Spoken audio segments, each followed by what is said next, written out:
हुई और एलजी को प्रपोजल भेजा गया असेंबली सेशन को लेकर। नहीं, खामोशी कर लीजिए ना प्लीज। सेशन के हवाले से क्या उम्मीदें हैं और क्या कुछ कहेंगे आप?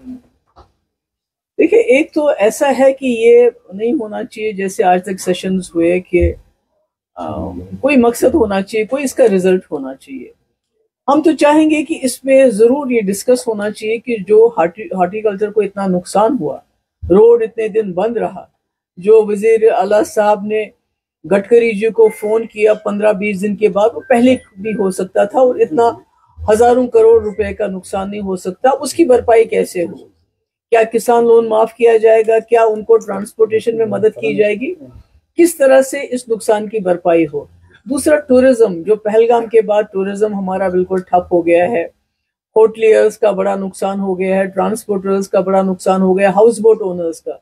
मुझे कल परसों मौका मिला एक हाउस बोट में जाने का, तो वो तो बेचारे, उन्होंने लाखों रुपए लोन लिया होता है तो बिल्कुल बेकार पड़े हैं। तो ऐसे में क्या सरकार कोई पैकेज लेके आएगी इस इंडस्ट्री को, इन लोगों को, चाहे होटलियर हो, ट्रांसपोर्टर हो या हाउस बोट वाले ओनर्स हो, उनको कोई सहारा देने की तब तक जब तक कि टूरिज्म दोबारा पिकअप होता है।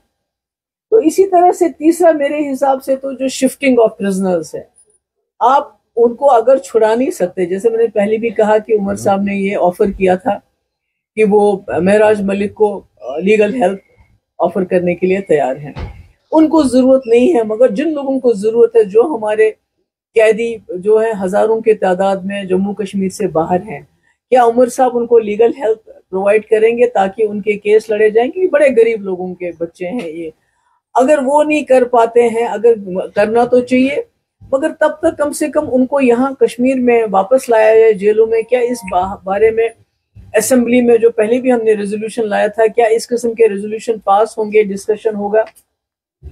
इसी तरह से मैं क्या समझती हूँ कि जनरल पब्लिक सेफ्टी एक्ट जो कमिटमेंट भी रही है नेशनल कॉन्फ्रेंस की, ये ठीक है कि वो इस वक्त हटाने की पोजीशन में नहीं, पर क्या कम से कम डिस्कस तो कर लें असेंबली में कि भाई ये क्या हो रहा है कि आप पब्लिक सेफ्टी एक्ट, कोई बात करता है जोर से तो उसको पीएसए लगाओ, किसी ने बदकलामी की, एमएलए हो या कोई हो, उसको पीएसए लगाओ। मुझे लगता है पीएसए के ऊपर जनरल डिस्कशन होना चाहिए, क्योंकि हमारे हजारों लोग जो हैं पीएसए के अंदर में, कोई, अगर आप महराज मलिक के खिलाफ पीएसए लगा सकते हैं इसलिए कि उसने बड़ी कोई बदकलामी की है, तो आप खुद ही सोच सकते हैं जो कश्मीर के हजारों लोग जेलों में बंद है पीएसए के अंदर, उनने क्या किया होगा, कौन सा बड़ा ऐसा गुनाह किया होगा उन्होंने।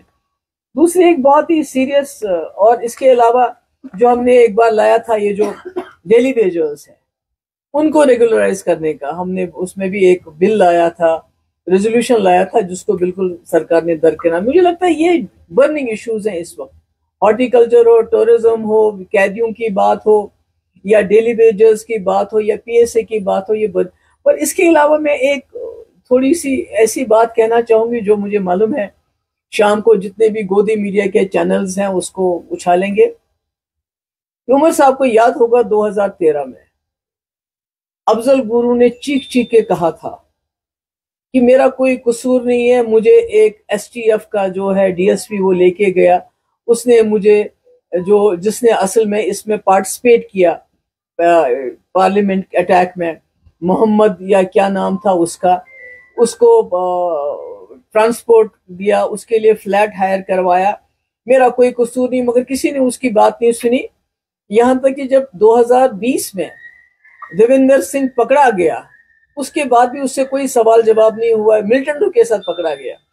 तो मैं नहीं सब कहती हूँ कि देवेंद्र सिंह ही इन्वॉल्व होगा इसमें, तो ऊपर बहुत बड़ी जो है पोजीशन पे लोग इन्वॉल्व होंगे, और तब तो उमर साहब तमाशा देखते रह गए। आज यासीन मलिक का है, यासीन मलिक ने खुद एफिडेविट में कुछ बातों का खुलासा किया है। I am not here to contest legality की, उसके खिलाफ 65 केसेस हैं, क्रिमिनल केसेस हैं, जिसमें एक जो टेरर फंडिंग केस में, जिसमें इंक्लूड नहीं है को जो 5 उनके ऊपर एलिगेशन है कि उन्होंने एयरफोर्स के 5 ऑफिसरों को मारा था, या अगवा का केस, उसमें वो नहीं शामिल है। उन केसों के अलावा एक टेरर फंडिंग के केस में प्लॉटिंग अगेंस्ट द स्टेट वगैरह वगैरह, उनको उम्र कैद मिली है, जिसके लिए एनआईए अब कहता है कि इनको फांसी मिलनी चाहिए। तो मैं ये जरूर गुजारिश करूंगी कि उमर साहब से ये मसला वो उठाएं, इसलिए कि यासीन मलिक ने अपने एफिडेविट में कहा है कि प्राइम मिनिस्टर नरसिम्हा राव से लेके डॉक्टर मनमोहन सिंह तक, अटल बिहारी वाजपेयी, आई.के. गुजराल, सबके दौरान उसको परसुएट किया गया कि वो वायलेंस छोड़ के पीस प्रोसेस में उनकी मदद करे, जिसमें बड़े बड़े जो हमारे ब्यूरोक्रेट्स हैं, चाहे वो आर.के. नारायण थे, एनएसए थे, चाहे जो ये दुल्लत साहब हैं, चाहे अजीत दोवल साहब हैं, ये सब इस प्रोसेस में इन्वॉल्व रहे हैं। इनमें से तो 2 जिंदा हैं, तो मैं जानना चाहती हूँ वो खामोश क्यों है। देखिए, अभी एनडीए की सरकार में 2015 से बहुत सारे नेगोशिएशंस हुए, असम में हुए, नॉर्थ ईस्ट में हुए, छत्तीसगढ़ में हुए, जहां पर मिलिटेंटों के साथ, बहुत सारे मिलिटेंट ग्रुप्स के साथ नेगोशिएशंस हुई 2015 से लेके आज तक, जहां उनको बोला कि आप हथियार छोड़ दो, उनके साथ बात हुई, अंडरस्टैंडिंग हुई। तो इसी तरह से यासीन मलिक के साथ भी एक अंडरस्टैंडिंग की गई थी 94 में, जब उनको जेल से रिहा किया गया। उनको अटल बिहारी वाजपेयी तब अपोजिशन के लीडर थे, वो उनसे मिले। उसके बाद जो वो प्राइम मिनिस्टर बने तब भी मिले, डॉक्टर मनमोहन सिंह से मिले, और हाफिज सईद से पाकिस्तान में मिले, वो भी आईबी के कहने पे मिले। तो अगर ये सब बातें स्टेट स्पॉन्सर्ड थी, अगर एक आदमी को एक हिसाब से ये अंडरस्टैंडिंग दी गई कि आप वायलेंस तर्क करके कंट्री के लिए, हित के लिए, कंट्री के इंटरेस्ट में काम करो, उसके लिए आप पाकिस्तान जाओ, उनको पासपोर्ट दिया गया। हमारे वक्त में, मुफ्ती साहब के वक्त में, उनको जेल से रिहा किया गया। तो यानी पूरा सिस्टम, जो पूरा स्टेट की मशीनरी, इंक्लूडिंग आरएसएस की लीडरशिप, ये जो रिलीजियस लीडर्स, बड़े बड़े ब्यूरोक्रेट्स, तो ये सब इन्वॉल्व थे। तो आज वो सब भूल, उसको एक किनार दरकिनार करके एक आदमी को इसलिए उम्र कैद या फांसी के तख्ते पे पहुंचाया जा रहा है कि उस इल्जाम में जो भी उसने एक्शन किया, जो भी उसने किया, वो तो स्टेट के कहने पे किया। तो मुझे हैरानगी है कि उमर साहब को कम से कम, क्योंकि ये आज यासीन मलिक की बात नहीं है।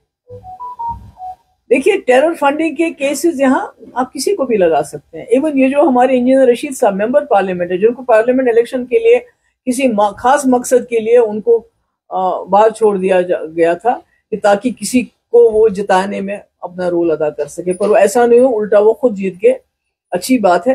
मगर उनको भी टेरर फंडिंग का केस है कि भाई इन्होंने टेरर फंडिंग करते थे, जमा करते थे, जो यासीन मलिक के खिलाफ है कि फिर वो स्पॉन्सर करते थे टेररिस्ट को, फिर यूनियन के खिलाफ एक्टिविटी करते थे। तो अगर आज उमर साहब इस पे बात नहीं करेंगे, मैं नहीं कहती कि उनको कोई यासीन मलिक का केस प्लीड करना है, मगर मैं कहती हूँ जो एफिडेविट में पहले अफजल गुरु ने जो बात कही, उसमें इन्होंने उसको इग्नोर किया, बात नहीं की, जबकि उसके बाद वो देवेंद्र सिंह पकड़ा भी गया, उसके बाद भी कोई बात नहीं है, पूछताछ नहीं, वो क्या हुआ था। आज यासीन मलिक की बारी है, कल किसी और की बारी आएगी। तो मुझे लगता है कि इसके बारे में बात होना चाहिए कि ये जो, और आजकल अजीत दोवल साहब फॉर्चुनेटली जिंदा है, दुल्लत साहब जिंदा है, उनको भी एज अ मॉरल रिस्पॉन्सिबिलिटी उनकी बनती है कि अगर किसी मिलिटेंट लीडर को उन्होंने प्लीज उन्होंने उसको वायलेंस से गांधीयन रास्ते पे वो आ गया, तो आज आप उसको दोबारा यू टर्न करके सारा उसके मुंह पे थोप रहे हैं। मुझे लगता है ये डायलॉग जो है, आगे से कोई भी कश्मीरी सामने नहीं आएगा डायलॉग के लिए। और ये एक स्टेट का अपना एक होता है मॉरल रिस्पॉन्सिबिलिटी, एक मोरालिटी होती है, एक बात होती है। तो अगर आप अपनी बात की इज्जत नहीं रख पाओगे, अपनी बात की जो आपने एक कमिटमेंट की है उस पर पूरा नहीं उतर पाओगे, तो मुझे लगता है ये ना जम्मू कश्मीर के लिए अच्छा है, ना मुल्क के लिए अच्छा है, ना इंटरनेशनल लेवल पे ये बात अच्छी है। Because I don't want people on the international level इसके बारे में बात करें कि ये क्यों हो रहा है। अगर हम लोग बात करें, उमर साहब बात करें, मैं समझती हूँ कि इसका जवाब हमें मिलना चाहिए। Thank you so much. में खासतौर पर यूपी बिहार के इलाकों में आई लव मोहम्मद की कैंपेन चल रही है, लेकिन यूपी में जो है पुलिस ने उसमें शामिल लोगों के खिलाफ एफआईआर की और कहा कि ये जो कानून व्यवस्था की सिचुएशन है उसको बिगाड़ना चाहते हैं। इस पूरे कैंपेन पे बीजेपी भी सवाल उठा रही है, तो आपको लगता है कि इस तरह की कैंपेन से जो लॉ एंड ऑर्डर है उसको कोई खतरा होगा? जब ये लोगों को पीटते हैं, पकड़ते हैं, अभी रिसेंटली इन्होंने यूपी में ही शायद मेरे ख्याल में एक मौलवी को पकड़ा, उसको पीटा, उसकी दाढ़ी नोची, वो पूरा जख्मी हो गया था, उसको बोला कि आप जय श्री राम बोलो। अगर जय श्री राम जबरदस्ती लोगों से बुलवा के, वो ऑफेंस नहीं है, वो गुनाह नहीं, वो गलती नहीं है, तो आई लव मोहम्मद सल्लल्लाहु अलैहि वसल्लम कहना, ये तो बिल्कुल ये हिंदू मुस्लिम करके ही इनको वोट मिलता है। नहीं तो इनको वोट चोरी करने की जरूरत नहीं पड़ती, नहीं तो एसआईआर करने की जरूरत नहीं पड़ती।